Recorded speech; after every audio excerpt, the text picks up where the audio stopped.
Assalamualaikum warahmatullahi wabarakatuh. Selamat siang, salam sejahtera untuk kita semuanya. Sebelumnya saya ucapkan terima kasih kepada dosen pengajar perencanaan pajak yang terhormat Ibu Mulyani Mahmud, SPD MSA. Selamat siang juga saya ucapkan kepada Bapak Ibu dosen pengajar yang ada di Fakultas Ekonomi, khususnya yang ada di jurusan akuntansi, dan juga selamat siang saya ucapkan kepada teman-teman sekalian yang saya cintai. Baik, perkenalkan nama saya Nurul Aulia Hasan dengan NIM 9214201511. Saya mahasiswi Universitas Negeri Gorontalo.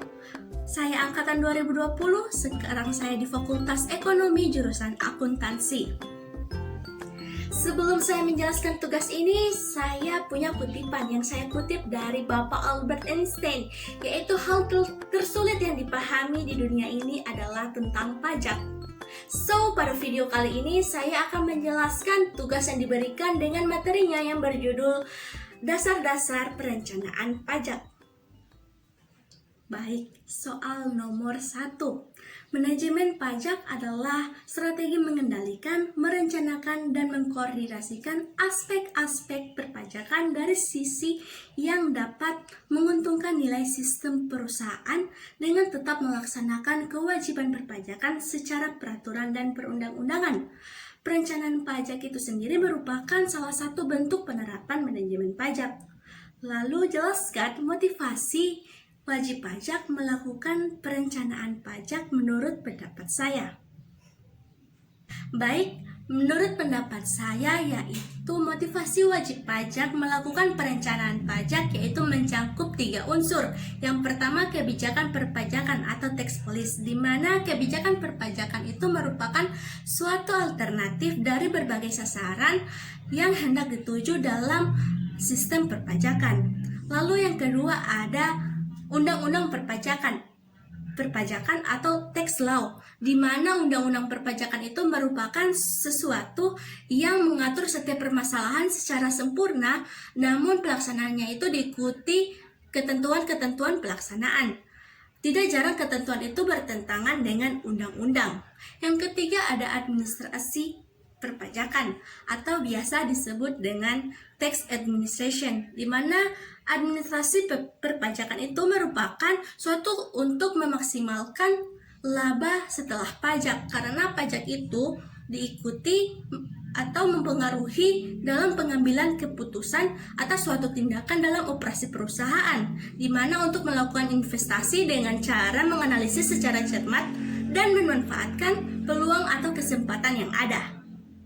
Baik, soal nomor 2 yaitu agar perencanaan pajak dapat berhasil sesuai dengan apa yang kita harapkan, maka rencana itu seharusnya dilakukan melalui berbagai tahapan. Jelaskan langkah-langkah yang harus dilakukan wajib pajak dalam membuat perencanaan pajak yang efektif. Baik, jawabannya adalah agar perencanaan pajak itu dapat dinilai efektif dan sesuai dengan apa yang kita harapkan, maka perencanaan pajak itu harus dilakukan dengan tahapan-tahapan yang berurutan. Yang pertama yaitu menganalisis informasi yang ada, di mana tahap pertama ini berasal dari proses perencanaan pajak, yaitu menganalisis komponen yang berbeda atas pajak yang terlibat dalam suatu proyek dan menghitung seakurat mungkin beban pajak yang harus ditanggung.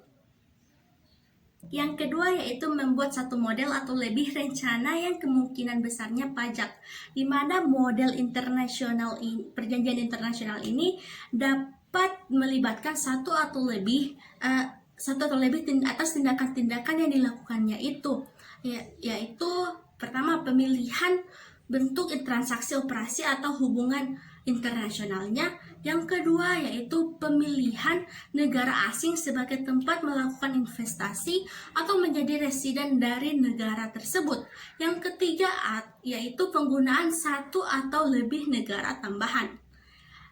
Kemudian yang ketiga yaitu mengevaluasi pelaksanaan rencana pajak, di mana perencanaan pajak itu merupakan bagian kecil dari seluruh perencanaan strategi yang ada di perusahaan. Oleh karena itu, perlu dilakukan evaluasi untuk melihat sejauh mana hasil pelaksanaan suatu perencanaan pajak itu terhadap beban pajak, perbedaan laba kotor, dan pengeluaran selain pajak atas berbagai alternatif perencanaan. Lalu yang keempat yaitu mencari kelemahan dan memperbaiki kembali rencana pajak, yang dimana akan sangat membantu jika pembuatan suatu rencana itu disertai dengan gambaran atau perkiraan berapa peluang kesuksesan dan berapa laba potensial yang akan diperoleh jika perusahaan itu berhasil, dan maupun kerugian potensial itu jika kegagalan itu terjadi. Yang kelima yaitu memutakhirkan rencana pajak, di mana pemuktahiran dari suatu rencana itu adalah konsekuensinya yang perlu dilakukan sebagaimana dilakukan oleh masyarakat yang dinamis, dengan memberikan perhatian terhadap perkembangan yang akan datang maupun situasi yang terjadi saat ini. Seorang manajer itu akan mampu mengurangi akibat yang merugikan dari adanya perubahan, dan pada saat yang bersamaan juga mampu mengambil kesempatan untuk memperoleh manfaat yang potensial. Demikian penjelasan tugas dari saya. Mohon maaf jika ada kesalahan. Terima kasih. Saya Nurul Aulia Hasan pamit undur diri. Wassalamualaikum warahmatullahi wabarakatuh.